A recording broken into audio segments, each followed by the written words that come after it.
ನಮಸ್ಕಾರ. ಬನ್ನಿ ಒಂದು ಕಥೆ ಕೇಳೋಣ. ಇದು ಕೇವಲ ಒಂದು ಕಥೆಯಲ್ಲ, ನಾಯಕತ್ವದ ಬಗ್ಗೆ, ಹೊಗಳಿಕೆಯ ಅಪಾಯದ ಬಗ್ಗೆ ಮತ್ತು ಸತ್ಯ ಹೇಳುವ ಒಂದು ಧ್ವನಿಯ ಶಕ್ತಿಯ ಬಗ್ಗೆ ಒಂದು ಆಳವಾದ ವಿಶ್ಲೇಷಣೆ. ಸರಿ, ಒಂದು ವಿಚಿತ್ರವಾದ ಪ್ರಶ್ನೆ ಅಲ್ವಾ? ಒಬ್ಬ ಕಾಡಿನ ರಾಜ ಸಿಂಹ ಮತ್ತೊಬ್ಬ ಕಾರ್ಪೊರೇಟ್ ಜಗತ್ತಿನ ಸಿಇಒ, ಇವರಿಬ್ಬರ ನಡುವೆ ಏನ್ ಸಂಬಂಧ ಇರಬಹುದು? ಈ ಪ್ರಶ್ನೆಯೇ ನಮ್ಮ ಇವತ್ತಿನ ಚರ್ಚೆಯ ಕೇಂದ್ರಬಿಂದು. ಇಬ್ರು ಹೇಗೆ ಒಂದೇ ತರಹದ ಹಾದಿಯಲ್ಲಿ ಸಾಕ್ತಾರೆ ಅಂತ ನೋಡೋಣ. ಇಲ್ಲಿ ನಾವು ನೋಡ್ಬೋರದು ಎರಡು ಕಥೆಗಳನ್ನ, ಒಂದು ಪ್ರಾಚೀನ ಕಾಲದ್ದು, ಇನ್ನೊಂದು ಇವತ್ತಿನ ಆಧುನಿಕ ಜಗತ್ತೆಂದು. ಒಂದು ಕಥೆ, ಆದರೆ ಎರಡು ಬೇರೆ ಬೇರೆ ಜಗತ್ತು. ಇಬ್ಬರು ನಾಯಕರು, ಆದರೆ ಅವರ ಹಾದಿ ಮಾತ್ರ ಒಂದೇ. ನಮ್ಮ ಕಥೆಯ ಇಬ್ಬರು ನಾಯಕರನ್ನ ಪರಿಚಯ ಮಾಡಿಕೊಳ್ಳೋಣ. ಮೊದಲನೆಯವನು ಕಾಡಿನ ರಾಜ ಸಿಂಹ. ಅವನ ಗರ್ಜನೆ ಕೇಳಿದ್ರೆ ಸಾಕು, ಇಡೀ ಕಾಡೆ ಸ್ತಬ್ಧ. ಅವನ ಶಕ್ತಿಗೆ ಎಲ್ಲರೂ ತಲೆಬಾಗುತ್ತಿದ್ದರು. ಇನ್ನು ಎರಡನೆಯವರು ಮಾರುಕಟ್ಟೆಯ ರಾಜ, ಒಬ್ಬ ಸಿಇಒ. ಅವರ ಮಾತಿಗಾಗಲಿ ಉಪಸ್ಥಿತಿಗಾಗಲಿ ಎಲ್ಲರೂ ಒಪ್ಪಿಗೆ ಸೂಚಿಸಲೇಬೇಕು. ಇಬ್ಬರೂ ತಮ್ಮ ತಮ್ಮ ಜಗತ್ತಿನಲ್ಲಿ ಪ್ರಶ್ನಾತೀತ ಅಧಿಕಾರ ಹೊಂದಿದವರು. ಸರಿ, ಈಗ ಕಥೆ ಶುರುವಾಗುತ್ತೆ. ಈ ಇಬ್ಬರೂ ಶಕ್ತಿಶಾಲಿ ನಾಯಕರು ತಮ್ಮ ಸುತ್ತಲೂ ಕೇವಲ ಹೊಗಳಿಕೆಯ ಮಾತುಗಳನ್ನೇ ಕೇಳಲು ಹೇಗೆ ಶುರು ಮಾಡಿದ್ರೋ, ಆ ಹೊಗಳಿಕೆಯ ಅಲೆ ಹೇಗೆ ಏರತೊಡಗಿತೋ ಅನ್ನೋದನ್ನ ಗಮನಿಸೋಣ. ಕಾಡಿನ ರಾಜನಾದ ಸಿಂಹ ತನ್ನ ಆಡಳಿತ ಚೆನ್ನಾಗಿರ್ಲಿ ಅಂತ ತನಗೆ ಸಲಹೆ ಕೊಡೋಕೆ ಕಾಡಿನಲ್ಲೇ ಅತ್ಯುತ್ತಮ ಪ್ರಾಣಿಗಳ ಒಂದು ಪರಿಷತ್ತನ್ನ ನೇಮಿಸ್ತೆ. ಬಲಿಷ್ಠ, ವೇಗದ, ಬುದ್ಧಿವಂತ, ಹೀಗೆ ಎಲ್ಲರೂ ರಾಜನಿಗೆ ಮಾರ್ಗದರ್ಶನ ನೀಡಲು ಒಂದೆಡೆ ಸೇರ್ತಾರೆ. ಆದರೆ ಆ ಸಭೆಯಲ್ಲಿ ಏನ್ ನಡೀತಿತ್ತು ಗೊತ್ತಾ? ಬರೀ ಹೊಗಳಿಕೆ, ಹೊಗಳಿಕೆ ಮತ್ತದೇ ಹೊಗಳಿಕೆ. ನಿಮ್ಮ ನಿರ್ಧಾರಗಳು ಯಾವತ್ತೂ ತಪ್ಪಾಗಲ್ಲ, ನಿಮ್ಮ ಯೋಚನೆಗಳು ದೋಷರಹಿತ. ಇಂತಹ ಮಾತುಗಳು ದಿನೇ ದಿನೇ ಸಿಂಹದ ಅಹಂಕಾರವನ್ನು ಇನ್ನಷ್ಟು ಹೆಚ್ಚು ಮಾಡ್ತಾ ಹೋದ್ವು. ಈಗ ಆಧುನಿಕ ಜಗತ್ತಿಗೆ ಬರೋಣ. ಇಲ್ಲೂ ಕೂಡ ಸೇಮ್ ಸ್ಟೋರಿ. ಸಿಇಒ ಅವರ ಬೋರ್ಡ್ರೂಮ್ ಕೂಡ ಸಿಂಹದ ಸಭೆಯ ತರನೇ ಇತ್ತು.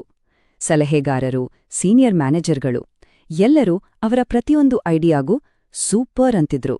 ಎಸ್ ಸರ್ ಅನ್ನೋರ ಸಂಖ್ಯೆ ಹೆಚ್ಚಾಗಿತ್ತು. ಹಾಗಾದ್ರೆ ಇದರ ಪರಿಣಾಮ ತುಂಬಾ ಸಿಂಪಲ್. ಇಬ್ಬರು ನಾಯಕರು ತಮ್ಮ ಸುತ್ತಲಿನ ಈ ಹೊಗಳಿಕೆಯ ವಾತಾವರಣದಿಂದ ಖುಷಿಪಟ್ಟು ಯಾವುದೇ ಚರ್ಚೆ ಮಾಡದೆ ತುಂಬಾ ವೇಗವಾಗಿ ನಿರ್ಧಾರಗಳನ್ನ ತೆಗೆದುಕೊಳ್ಳೋಕೆ ಶುರು ಮಾಡಿದ್ರು. ಯಾಕೆಂದ್ರೆ ಎಲ್ಲರೂ ಸರಿ ಅಂತ ಮೇಲೆ ಚರ್ಚೆ ಯಾಕ್ಬೇಕಲ್ವಾ? ಆದ್ರೆ ಗೊತ್ತಲ್ವಾ, ಪ್ರತಿಯೊಂದು ಕಥೆಯಲ್ಲೂ ಒಂದು ಟ್ವಿಸ್ಟ್ ಇದ್ದೇ ಇರುತ್ತೆ. ಇಲ್ಲಿ ಆ ಟ್ವಿಸ್ಟ್ ಸತ್ಯವನ್ನು ಮಾತನಾಡೋ ಒಂದು ಒಂಟಿ ಧ್ವನಿಯ ರೂಪದಲ್ಲಿ ಬರುತ್ತೆ. ಇಲ್ಲಿ ನೋಡಿ, ಒಂದು ಕಡೆ ಕಾಡಲ್ಲಿ ನರಿ ಸಿಂಹಕ್ಕೆ ಅಪಾಯದ ಬಗ್ಗೆ ಎಚ್ಚರಿಕೆ ಕೊಡುತ್ತೆ. ಇನ್ನೊಂದು ಕಡೆ ಆಫೀಸಲ್ಲಿ ಒಬ್ಬ ಮ್ಯಾನೇಜರ್ ಕಂಪನಿಯಲ್ಲಿ ಆಗ್ತಿರೋ ಸಮಸ್ಯೆಗಳ ಬಗ್ಗೆ ಮಾತಾಡ್ತಾರೆ. ಇಬ್ಬರೂ ಸತ್ಯ ಹೇಳ್ತಾರೆ. ಆದ್ರೆ ಇಬ್ರಿಗೂ ಸಿಕ್ಕಿದ್ದೇನೋ ಶಿಕ್ಷೆ. ಇಬ್ಬರನ್ನು ಮೂಲೆಗುಂಪು ಮಾಡಲಾಯಿತು. ಈ ನರಿಯ ಮಾತುಗಳನ್ನ ಒಮ್ಮೆ ಕೇಳಿ. ಪ್ರಭು ನೆಲಶಕ್ತಿಯನ್ನು ಗೌರವಿಸಲ್ಲ, ಅದು ಸಮತೋಲನವನ್ನ ಗೌರವಿಸುತ್ತೆ. ಎಂಥ ಅದ್ಭುತವಾದ ಮಾತು ಅಲ್ವಾ? ಇದು ಕೇವಲ ಸಿಂಹಕ್ಕೆ ಮಾತ್ರ ಅಲ್ಲ, ಇವತ್ತಿನ ಪ್ರತಿಯೊಬ್ಬ ನಾಯಕನಿಗೂ ಅನ್ವಯವಾಗುವ ಸತ್ಯ. ಹಾಗಾದ್ರೆ ಎಚ್ಚರಿಕೆಯನ್ನ ಕಿವಿಗೆ ಹಾಕ್ಕೊಳ್ದಿದ್ದಾಗ ಏನಾಗತ್ತೆ? ಆಗ್ಬಾರ್ದದ್ದು ಆಗೇ ಹೋಗುತ್ತೆ. ನರಿಯ ಮಾತನ್ನು ಕೇಳದ ಸಿಂಹ ಕಮರಿಗೆ ಬೀಳುತ್ತೆ. ಮ್ಯಾನೇಜರ್ ಮಾತನ್ನು ನಿರ್ಲಕ್ಷಿಸಿದ ಟೆಕ್ ಕಂಪನಿ ದೊಡ್ಡ ನಷ್ಟವನ್ನು ಅನುಭವಿಸುತ್ತೆ. ಭಿನ್ನಾಭಿಪ್ರಾಯವನ್ನ ತುಳಿದಿದ್ದಕ್ಕೆ ತೆತ್ತ ಬೆಲೆ ಇದು. ಸಂಕಟ ಬಂದಾಗ ಸಿಇಒಗೆ ತನ್ನ ತಪ್ಪಿನ ಅರಿವಾಗುತ್ತೆ. ಅವರ ಈ ಮಾತು ಅವರ ನೋವನ್ನು ಸ್ಪಷ್ಟವಾಗಿ ತೋರಿಸುತ್ತೆ. ಒಪ್ಪಿಗೆ ಅಂದ್ರೆ ಎಲ್ಲರೂ ನನ್ನ ಜೊತೆಗಿದ್ದಾರೆ ಅನ್ಕೊಂಡೆ, ಹೊಗಳಿಕೆ ಅಂದ್ರೆ ನಾನು ತುಂಬಾ ಸಮರ್ಥ ಅನ್ಕೊಂಡೆ. ಎರಡೂ ತಪ್ಪಾಗಿತ್ತು. ಇದು ಕೇವಲ ಅವರೊಬ್ಬರ ಅಳಲಲ್ಲ. ಸರಿ, ಕಥೆ ಕೇಳಿದ್ವಿ. ಈಗ ಈ ಕಥೆಗಳಿಂದ ನಮ್ಗೇನು ಪಾಠ ಅನ್ನೋದನ್ನ ನೋಡೋಣ. ಈ ಪ್ರಾಚೀನ ಕಥೆಯ ಜ್ಞಾನ ಇವತ್ತಿನ ಆಧುನಿಕ ಜಗತ್ತಿಗೆ ಹೇಗೆಲ್ಲ ಉಪಯೋಗಕ್ಕೆ ಬರುತ್ತೆ ಅಂತ ವಿಶ್ಲೇಷಣೆ ಮಾಡೋಣ. ಇಲ್ಲಿ ಒಂದು ತುಂಬಾ ಮುಖ್ಯವಾದ ಪರಿಕಲ್ಪನೆ ಇದೆ: ಮಾನಸಿಕ ಸುರಕ್ಷತೆ. ಅಂದ್ರೆ ಮನಸ್ಸಲ್ಲಿ ಇರೋದನ್ನ, ಕಂಪನಿಯ ಒಳಿತಿಗಾಗಿ ಹೇಳಬೇಕಾದ್ದನ್ನ ಯಾವುದೇ ಭಯ ಇಲ್ಲದೆ ಹೇಳೋಕೆ ಅವಕಾಶ ಇರೋದು. ಎಷ್ಟೋ ಸಲ ಉದ್ಯೋಗಿಗಳಿಗೆ ಅಪಾಯ ಕಾಣಿಸ್ತಿರುತ್ತೆ, ಆದ್ರೆ ಅದನ್ನ ಹೇಳಿದ್ರೆ ಏನಾಗುತ್ತೋ ಅನ್ನೋ ಭಯದಲ್ಲೇ ಸುಮ್ನಾಗ್ಬಿಡ್ತಾರೆ. ಹಾಗಾದ್ರೆ ಈ ಕಥೆಯಿಂದ ನಾವು ಕಲಿಯಬೇಕಾದ ಪ್ರಮುಖ ಕಾರ್ಪೊರೇಟ್ ಪಾಠಗಳು ಇವು. ಹೊಗಳಿಕೆ ಅನ್ನೋದು ಕೇವಲ ಒಂದು ಕೆರಿಯರ್ ಸ್ಟ್ರಾಟಜಿ. ಆದ್ರೆ ಆ ಕೊನೆಯ ಪಾಯಿಂಟ್ ಇದೆಯಲ್ಲ, ಅಹಂಕಾರವೇ ಅತ್ಯಂತ ದುಬಾರಿ ಖರ್ಚು, ಇದು ನಿಜಕ್ಕೂ ಯೋಚನೆ ಮಾಡ್ಬೇಕಾದ ವಿಚಾರ. ಯಾಕಂದ್ರೆ ಈ ಖರ್ಚು ಬ್ಯಾಲೆನ್ಸ್ ಶೀಟ್ನಲ್ಲಿ ಕಾಣಿಸಲ್ಲ, ಆದ್ರೆ ಕಂಪನಿಯನ್ನೇ ಮುಳುಗಿಸ್ಬಿಡ್ಬೋದು. ಹಾಗಾದ್ರೆ ನಾಯಕರು ಏನು ಮಾಡಬಹುದು? ಇಲ್ಲಿ ನೋಡಿ, 3 ಸಿಂಪಲ್ ಸ್ಟೆಪ್ಸ್ ಇದೆ. ಮೊದಲನೇದಾಗಿ, ಸುಮ್ಮನೆ ಭಿನ್ನಾಭಿಪ್ರಾಯ ಅಲ್ಲ, ಡೇಟಾ ಇಟ್ಕೊಂಡು ಮಾತಾಡೋರನ್ನ ಪ್ರೋತ್ಸಾಹಿಸಿ.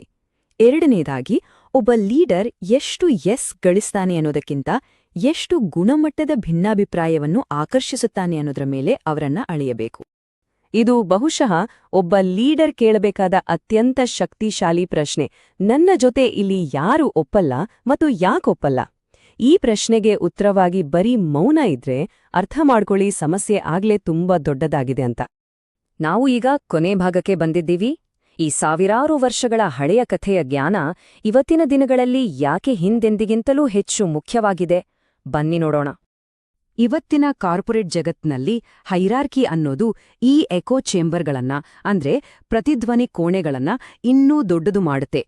ದುಡ್ಡು ಕೊಟ್ಟು ನೇಮಿಸಿಕೊಂಡ ಸಲಹೆಗಾರರು ಒಪ್ಕೊಳ್ಳೋದಕ್ಕೆಯಾಗಿಯೇ ಇರ್ತಾರೆ ಮತ್ತು ನಿಜವಾದ ಕೆಲಸಕ್ಕಿಂತ ಕೆಲಸ ಮಾಡಿದ ಹಾಗೆ ನಾಟಕ ಆಡೋದೇ ಹೆಚ್ಚಾಗಿದೆ. ಈ ಕಾರಣಗಳಿಂದಾಗಿ ನಾಯಕರು ಸತ್ಯದಿಂದ ಇನ್ನಷ್ಟು ದೂರವಾಗುವ ಅಪಾಯವಿದೆ. ಕೊನೆಯದಾಗಿ ಈ ಕಥೆಯ ನೀತಿಯನ್ನ ಯಾವತ್ತೂ ಮರೆಯಬಾರದು. ಹೊಗಳಿಕೆಯ ಗುಂಪಿನಲ್ಲಿ ನಡೆಯುವ ರಾಜ ಅಪಾಯದ ಕಡೆಗೆ ಒಬ್ಬಂಟಿಯಾಗಿ ನಡೀತಾನೆ. ಆದರೆ ಸತ್ಯವನ್ನು ಮತ್ತು ಭಿನ್ನಾಭಿಪ್ರಾಯವನ್ನು ಗೌರವಿಸುವ ನಾಯಕ ಮಾತ್ರ ತನ್ನ ತಂಡದೊಂದಿಗೆ ಸುರಕ್ಷಿತವಾಗಿ ಬಹುದೂರ ಸಾಗುತ್ತಾನೆ. ಇದು ಪ್ರತಿಯೊಬ್ಬ ನಾಯಕನೂ ನೆನಪಿನಲ್ಲಿಡಬೇಕಾದ ಮಾತು.